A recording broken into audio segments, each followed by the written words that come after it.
अधिक मास हा आहे धोंड्याचा महिना. या धोंड्याच्या महिन्यामध्ये हे धोंडे विशेष बनवलं जातात. म्हणजे याच्यामध्ये पुरण किंवा रवा किंवा तुरीची डाळ किंवा काही घालून बनवले जातात, तळले जातात. अतिशय अधिक मास पवित्र मानला जातो. बघा हे धोंडे, ती पोळी, रस, भात, आमटी, अतिशय चविष्ट, गोड, आनंदीमय, पौष्टिक आहार, आरोग्य वाढवणारं, आरोग्याला सर्व कॅल्शियम सर्व घटक मिळणार आहे. अधिक मासामध्ये याचं धोंड्याचं जेवण असतं. हे बघा अतिशय उत्तम पवित्र महिना मानला जातो हिंदू धर्मातील ह्याच्यानुसार.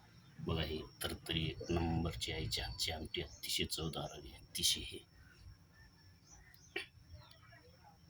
तर हे आमच्या पारंपरिक पद्धतीने आम्ही धोंड्याच्या महिन्यात हे धोंडे अशी बनवून जेवतात. रसपोळी मस्त, हे असं हे पळसाच्या पानापासून बनवलेली पत्रवाळी द्रोण, मस्त छानपैकी नैसर्गिक जेवण, अतिशय आनंदी. बघा पहा,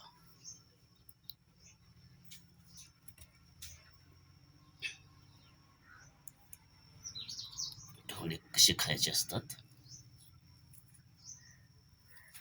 बघा, ह्याची चव कशी असते.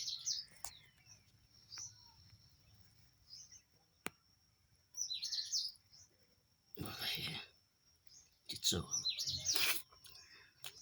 अतिशय स्वादिष्ट.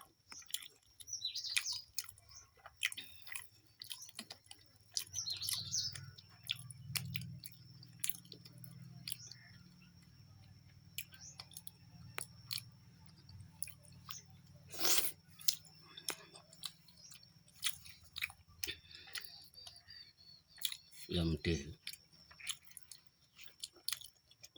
भातासोबत खायचे असते,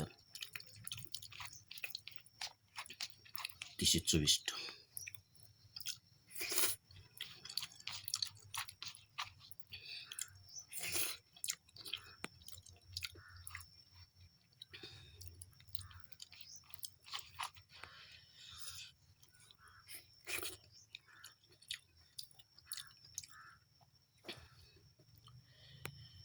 बघा हे अशा प्रकारे आमचं आहार जेवण असतं.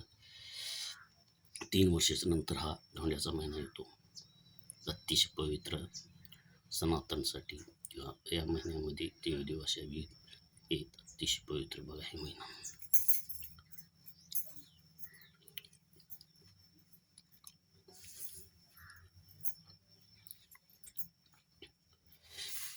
बघा हे धोंडे.